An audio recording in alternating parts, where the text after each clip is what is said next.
Hello hi നമസ്കാരം.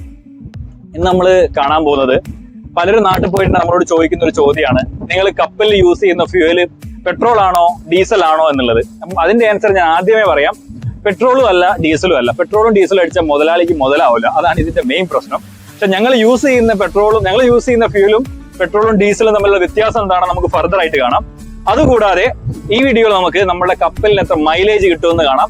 പിന്നെ ഈ മൈലേജ് എങ്ങനെയാണ് വേരി ചെയ്യുന്നതും കാണാം. നമുക്ക് നാട്ടിലറിയാം 100-110 കത്തിച്ച് വിട്ടാൽ മൈലേജ് കിട്ടൂല, സെയിം 10-20 സ്പീഡ് പോയാലും മൈലേജ് കിട്ടൂല. ഇവിടെ നമുക്ക് എങ്ങനെയാണ് മൈലേജ് വേരി ആവുന്നതെന്നും ഒരു കപ്പലിന് നമ്മളിപ്പോൾ ഒരു സ്ഥലത്ത് മറ്റൊരു സ്ഥലത്തേക്ക് പോകുമ്പോൾ എങ്ങനെയാണ് എത്രയാണ് മൈലേജ് കിട്ടുന്നതെന്നുള്ള കാര്യവും നമുക്ക് നോക്കാം. അതിന്റെ കൂടെ തന്നെ കപ്പലിലേക്ക് എങ്ങനെയാണ് ഫ്യൂവൽ വരുന്നത്, ഈ ഫ്യൂവൽ എങ്ങനെയാണ് എഞ്ചിനിലേക്ക് പോകുന്നതിനുള്ള കാര്യങ്ങളും കൂടി നോക്കിയിട്ട് ഈ വീഡിയോയിൽ നമുക്ക് ഫൈനലായിട്ട് എത്ര മൈലേജ് കിട്ടും, അല്ലെങ്കിൽ മൈലേജ് എങ്ങനെ വേരി ആവും, എന്ത് ഫ്യൂവലാണ്, ആ ഫ്യൂവൽ എങ്ങനെയാണ് നമ്മളുടെ പെട്രോളും ഡീസലും ആയിട്ട് വ്യത്യസ്തപ്പെട്ടിരിക്കുന്നത് എന്നുള്ള കാര്യങ്ങളോട് നമുക്ക് ഈ വീഡിയോന്റെ ഫർദർ ആയിട്ട് കാണാം. അപ്പം ഞങ്ങളുടെ കപ്പൽ ഒരു ആങ്കറേജിൽ, അതായത് നമ്മുടെ കപ്പലിന്റെ ബസ് സ്റ്റാൻഡ് എന്ന് പറയാം, ഒരു ആങ്കറേജിൽ വന്നിരിക്കുകയാണ്. അതിന്റെ നമ്മുടെ കപ്പലിന്റെ തൊട്ട് സൈഡിലായിട്ടൊരു ചെറിയൊരു ബോട്ട് അല്ലെങ്കിൽ ഒരു ചെറിയൊരു കപ്പൽ എന്ന് വേണമെങ്കിൽ പറയാം, അത് വന്ന് നിൽക്കുന്നത് കാണാം. ബോട്ടെന്ന് പറയാൻ പറ്റില്ല, കപ്പൽ തന്നെ ചെറിയൊരു ഷിപ്പ് വന്നിരിക്കുന്നത് കാണാം. അതിൽ നിന്ന് ഒരു കറുത്ത ഹോസ് നമ്മുടെ ഷിപ്പിലേക്ക് കണക്ട് ചെയ്തിരിക്കുന്നത് നമുക്ക് കാണാൻ പറ്റും. അപ്പം ഈ ഷിപ്പ് വന്നിരിക്കുന്നത് നമ്മുടെ കപ്പലിലേക്ക് മെയിനായിട്ട് കപ്പലിന് വേണ്ട ഫ്യൂവൽ തരാൻ വേണ്ടിയിട്ടാണ്. ഫ്യൂവൽ എന്ന് പറഞ്ഞിട്ടുണ്ടെങ്കിൽ ഞങ്ങളുടെ കപ്പലിനുള്ള മെയിൻ റണ്ണിങ്ങിനുള്ള ഫ്യൂവൽ തരാൻ വേണ്ടിയിട്ട്. അപ്പം ഞങ്ങളിരിക്കുന്നത് വിശാലമായ ഒരു ആങ്കറേജിലാണ്. അപ്പം ഈ ആങ്കറേജിൽ കപ്പൽ നിർത്തിയിട്ടിട്ടാണ് ഈ ഒരു ബങ്കർ ബാർജ് നമ്മുടെ ഷിപ്പിന് സൈഡിലേക്ക് വന്നിരുന്നത്. അപ്പോൾ ഷിപ്പിൽ ഫ്യൂവൽ എടുക്കുന്ന പ്രോസസ്സിനെ നമ്മൾ ബങ്കറിങ് എന്ന് പറയുന്നു. ബങ്കറിങ് എന്ന് പറഞ്ഞാൽ ബങ്കർ എടുക്കുന്ന പ്രോസസ്സ്. അപ്പോൾ അതിനുവേണ്ടി നോർമലി ബങ്കർ ബാർജും ചില സമയം ടെർമിനൽസിൽ നിന്നുമാണ് നമുക്ക് ഈ ഒരു ബങ്കർ കിട്ടുന്നത്. അപ്പോൾ ഈ ഒരു ബങ്കർ ബാർജ് നമുക്ക് തരുന്നത് HFO, അതായത് ഹെവി ഫ്യൂവൽ ഓയിലാണ്. അപ്പോൾ നമ്മൾ കപ്പലിൽ യൂസ് ചെയ്യുന്ന മെയിൻ ഫ്യൂവൽ ഓയിൽ എന്ന് പറഞ്ഞാൽ HFO ആണ്. എല്ലാ കപ്പലിലും HFO ആയിരിക്കണമെന്നില്ല. ഞങ്ങളുടെ കപ്പലിൽ HFO യൂസ് ചെയ്തിട്ട് എക്സോസ്റ്റ്, നമ്മൾ സൈലൻസറിൻ്റെ വീഡിയോ പറഞ്ഞിരുന്നു, പുറത്തോട്ട് പോകുന്ന എക്സോസ്റ്റിനെ കൺട്രോൾ ചെയ്തിട്ട് സൾഫർ കണ്ടന്റ് ഒഴിവാക്കിയിട്ട് കൺട്രോൾ ചെയ്ത് എക്സോസ്റ്റ് ചെയ്യാനുള്ള സിസ്റ്റം ഉള്ളതുകൊണ്ട് നമ്മൾ HFO ആണ് യൂസ് ചെയ്യുന്നത്. അപ്പോൾ എല്ലാ ഷിപ്പുകളിലും ഈ ഒരു സൾഫർ കണ്ടന്റിനെ കൺട്രോൾ ചെയ്യാനുള്ള സ്ക്രബർ സിസ്റ്റം ഇല്ലാത്തത് കൊണ്ട് മറ്റ് ഷിപ്പുകളിൽ മെയിൻ ആയിട്ട് ഇപ്പം VLSFO, very low sulphur fuel ഓയിലാണ് യൂസ് ചെയ്യുന്നത്. അപ്പം അതുകൂടാതെ നമ്മളുടെ കപ്പലിൽ ഇപ്പോൾ മറ്റൊരു ചെറിയൊരു ബോട്ട് വന്നിട്ടുണ്ട് വലതു ഭാഗത്തായിട്ട്. നേരത്തെ നമ്മൾ കണ്ടത് ഇടതു ഭാഗത്തായിട്ടായിരുന്നു. അപ്പോൾ വലതു ഭാഗത്തായിട്ടും സെയിം നമ്മൾ നേരത്തെ കണ്ട പോലെ തന്നെ ഒരു ഹോസ് നമ്മുടെ ഷിപ്പുമായിട്ടും കണക്ട് ചെയ്തിട്ടുണ്ട്. അപ്പം ഇതും ബങ്കറിങ് തന്നെയാണ് പ്രോസസ്സ്. പക്ഷേ ഇത് നമുക്കറിയാം, ഈ ബങ്കർ ബാർജിൻ്റെ സൈസ് കണ്ടാൽ തന്നെ അറിയാം, നമുക്ക് നേരത്തെ കണ്ടതുമായിട്ട് വളരെ ചെറുതാണ്. അപ്പം ഇത് വരാൻ തന്നിരിക്കുന്നത് നമുക്ക് വളരെ കുറഞ്ഞ എമൗണ്ട് എന്തോ ഒരു ഫ്യൂവലാണെന്ന് അറിയാം. അതാണ് LSMGO. അതായത് ചില സ്പെഷ്യൽ ഏരിയാസിൽ നമ്മൾ പോകുമ്പോൾ അവിടെ HFOയും ഈ പറഞ്ഞ സ്ക്രബ്ബർ സിസ്റ്റവും യൂസ് ചെയ്യാൻ പാടില്ല.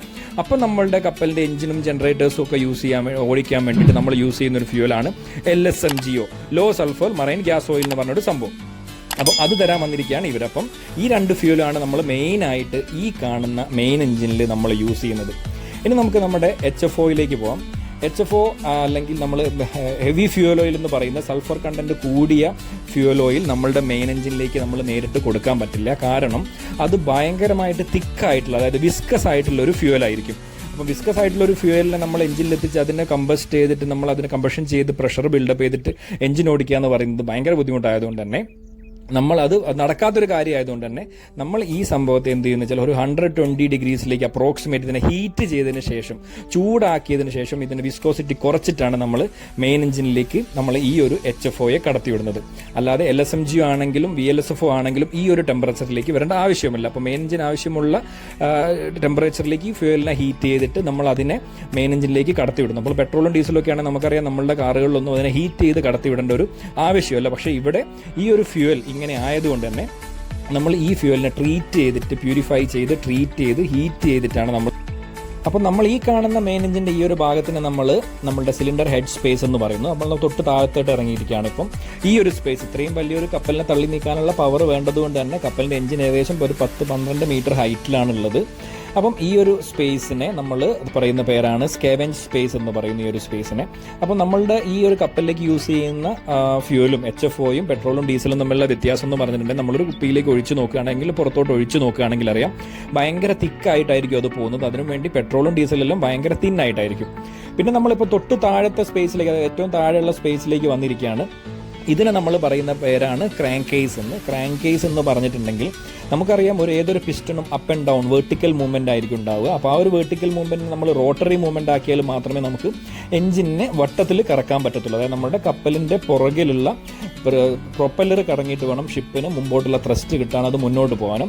അപ്പോൾ നമുക്ക് ഈ ഒരു എഞ്ചിൻ നോക്കിയാൽ അറിയാം താഴോട്ടും ഒരുപാട് ഏരിയയിലേക്കുണ്ട്. അപ്പം ഇത്രയും വലിയൊരു കപ്പൽ തള്ളി നീക്കാനുള്ള ഒരു എഞ്ചിനാണ് ഇത്. നമ്മുടെ എഞ്ചിൻ എന്ന് പറഞ്ഞിട്ടുണ്ടെങ്കിൽ 2 stroke single acting cross direct reversible type marine diesel എഞ്ചിനാണ്. അപ്പോൾ 2 സ്ട്രോക്ക് എഞ്ചിനാണ്. കവാസാക്കി മാൻ BMW ആണ് ഇതിൻ്റെ മേക്കർ. അപ്പം ഇത്രയും വലിയൊരു എഞ്ചിൻ, പിന്നെ ഇതിൽ നമ്മൾ യൂസ് ചെയ്യുന്ന ഫ്യൂൽ HFO ആണെന്ന് പറഞ്ഞു. ചില റെസ്ട്രിക്റ്റഡ് ഏരിയാസിൽ നമ്മൾ LSMGO എന്ന് പറഞ്ഞ ഫ്യൂലും ആണ് നമ്മൾ യൂസ് ചെയ്യുന്നത്. അപ്പം ഈ ഒരു ഷിപ്പിൻ്റെ സ്കേലൻ സ്പേസ് അല്ലെങ്കിൽ സിലിണ്ടർ സ്പേസ് അല്ലെങ്കിൽ ക്രാങ്ക് സ്പേസ് എന്നെല്ലാം പറയുന്ന ഒരു സംഭവം എന്ന് പറഞ്ഞിട്ടുണ്ടെങ്കിൽ മറ്റൊന്നുമല്ല, നമ്മൾ ഈ ഒരു റോട്ടറി മൂവ്മെൻറ്റിന് വെർട്ടിക്കൽ മൂവ്മെൻറ്റിന് ഈ ഒരു രീതിയിൽ, അതായത് ഇത് നമ്മളുടെ പ്രൊപ്പലർ ഷാഫ്റ്റാണ്. എഞ്ചിൻ ഫൈനലി കറങ്ങിയിട്ട് നമുക്ക് പുറത്തോട്ട് നമ്മളെ കപ്പലിൻ്റെ പുറകിലുള്ള ഏറ്റവും പുറകിൽ നമ്മൾ ഷിപ്പിന് മുന്നോട്ട് നീക്കുന്ന പ്രൊപ്പലറിനെ കറക്കിക്കൊണ്ടിരിക്കുന്ന ഷാഫ്റ്റാണ്. ഇത് നോക്കിയാൽ നമുക്കറിയാം എത്ര സ്പീഡിലാണ് കറങ്ങുന്നത്. ഏകദേശം ഒരു 80 RPM-ലാണ് ഇപ്പം ഷിപ്പ് പോകുന്നത്. അതായത് 80 റൊട്ടേഷൻസ് പെർ മിനിറ്റ്. ഈ ഒരു റൊട്ടേഷൻസിൽ ഈ ഒരു RPM-ൽ നമുക്ക് അച്ചീവ് ചെയ്യുന്നത് ഏകദേശം ഒരു 15 to 16 knots സ്പീഡാണ്. അതായത് നമ്മൾ കിലോമീറ്ററിൽ പറയുകയാണെങ്കിൽ അപ്രോക്സിമേറ്റ്ലി ഒരു 30 km/h. ഇനി നമ്മൾ മൈലേജിലേക്ക് വരുവാണെങ്കിൽ 24 hours-ലേക്ക് എൻ്റെ ഷിപ്പിന് വേണ്ടത് 40 ടണ്ണാണ്. അതായത് 40,000 കിലോഗ്രാം. അതിനെ നമ്മൾ 1 hour-ലേക്ക് കൺവേർട്ട് ചെയ്യുകയാണെങ്കിൽ 1670 കിലോഗ്രാം കൺസംഷൻ ഉണ്ട്. നമ്മൾ ടൺസിലാണ് പറയുന്നത്. നമ്മളുടെ ഷിപ്പിലുള്ള ഡിസ്റ്റൻസ് ട്രാവലിന് നമ്മൾ നോട്ടിക്കൽ മൈലിലാണ് പറയുന്നത്. 1 nautical mile എന്ന് പറഞ്ഞിട്ടുണ്ടെങ്കിൽ ഓൾമോസ്റ്റ് 1.852 അല്ലെങ്കിൽ ഓൾമോസ്റ്റ് 2 കിലോമീറ്ററാണ് 1 nautical mile എന്ന് പറഞ്ഞിട്ടുണ്ടെങ്കിൽ. അപ്പം ഷിപ്പിൻ്റെ സ്പീഡ് ഒരു 15 knot പിടിക്കുകയാണെങ്കിൽ 1 ഡേയിൽ നമ്മൾ ട്രാവൽ ചെയ്യുന്നത് ഏകദേശം 360 nautical mile ആയിരിക്കും. അങ്ങനെ ഇരിക്കെ ഇപ്പം നമ്മൾ ഏകദേശം ഒരു 1 nautical mile ട്രാവൽ ചെയ്യാൻ വേണ്ടി നമുക്ക് 110 കിലോ ആണ് നമ്മുടെ ഫ്യൂൽ ഓയിൽ അപ്രോക്സിമേറ്റ്ലി വേണ്ടത്. അപ്പോൾ ഇതിൻ്റെ ഇനി നമ്മൾ പ്രൈസിങ്ങിലേക്ക് കടക്കുകയാണെങ്കിൽ ഞങ്ങൾ ഏകദേശം 1500 ടൺ ഫ്യൂവലാണ് ഇപ്രാവശ്യം എടുത്തിരുന്നത്. ഏകദേശം ഒരു 6 കോടി രൂപയാണ് ആ ഒരു HFOക്ക് വേണ്ടി വന്നത്. പിന്നെ അത് കൂടാതെ നമ്മൾ മേടിച്ച LSMGO എന്ന് പറഞ്ഞ ഫ്യൂവലിന്, മോർ പ്യൂരിഫൈഡ് ആയിട്ടുള്ള ഫ്യൂവലിന് ഏകദേശം ഒരു 70 ലക്ഷം രൂപ. അത് ജസ്റ്റ് ഒരു 100 ടൺ മാത്രമേ നമ്മൾ എടുത്തിട്ടുള്ളൂ. അത്രയും വേണ്ട ഏരിയയിൽ മാത്രം യൂസ് ചെയ്യാൻ വേണ്ടിയിട്ട്.